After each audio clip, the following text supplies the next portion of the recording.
प्राचीन समय में ऋषिगृह में केशवदत्त ब्राह्मण अपनी पत्नी अंजलि के साथ रहता था।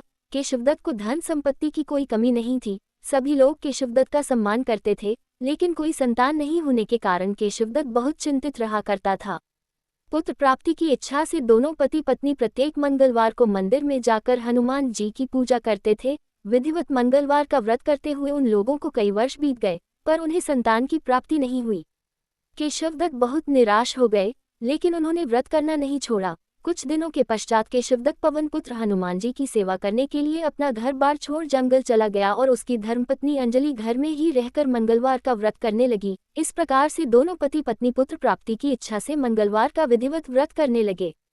एक दिन अंजलि ने मंगलवार का व्रत रखा, लेकिन किसी कारणवश उस दिन वह हनुमान जी को भोग नहीं लगा सकी और सूर्यास्त के बाद भूखी ही सो गई। तब उसने अगले मंगलवार को हनुमान जी को भोग लगाए बिना भोजन नहीं करने का प्रण कर लिया। 6 दिन तक वह भूखी प्यासी रही। 7वें दिन मंगलवार को अंजलि ने हनुमान जी की विधिवत रूप से पूजा अर्चना की, लेकिन तभी भूख प्यास के कारण वह बेहोश हो गई। अंजलि की इस भक्ति को देखकर हनुमान जी प्रसन्न हो गए और उसे स्वप्न देते हुए कहा, उठो पुत्री, मैं तुम्हारी पूजा से प्रसन्न हूँ और तुम्हें सुंदर और सुयोग्य पुत्र होने का वर देता हूँ। ये कहकर पवन पुत्र अंतर्धान हो गए। तब तुरंत ही अंजलि ने उठकर हनुमान जी को भोग लगाया और स्वयं भी भोजन किया। हनुमान जी की अनुकंपा से कुछ महीनों के बाद अंजलि ने एक सुंदर बालक को जन्म दिया।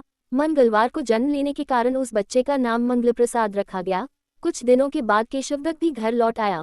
उसने मंगल को देखा तो अंजलि से पूछा, ये सुंदर बच्चा किसका है?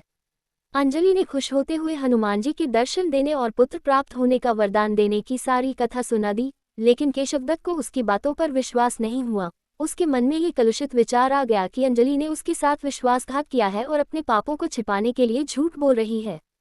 केशवदत्त ने उस बच्चे को मार डालने की योजना बनाई। एक दिन केशवदत्त स्नान करने के लिए कुएं पर गया। मंगल भी उसके साथ था। केशवदत्त ने मौका देखकर मंगल को कुएं में फेंक दिया और घर आकर बहाना बना दिया कि मंगल तो कुएं पर मेरे पास पहुंचा ही नहीं। केशवदत्त के इतने कहने के ठीक बाद मंगल दौड़ता हुआ घर लौट आया।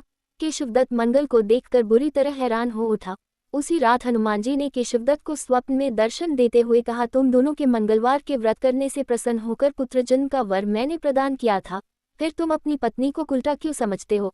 उसी समय केशवदत्त ने अंजलि को जगाकर उससे क्षमा मांगते हुए स्वप्न में हनुमान जी के दर्शन देने की सारी कहानी सुनाई। केशवदत्त ने अपने बेटे को हृदय से लगाकर बहुत प्यार किया।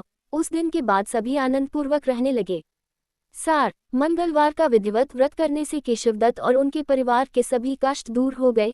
इस तरह जो स्त्री पुरुष विधिवत रूप से मंगलवार के दिन व्रत रखते हैं और व्रत कथा सुनते हैं, अंजनी पुत्र हनुमान जी उनके सभी कष्टों को दूर करते हुए उनके घर में धन संपत्ति का भंडार भर देते हैं और शरीर के सभी रक्त विकार के रोग भी नष्ट हो जाते हैं।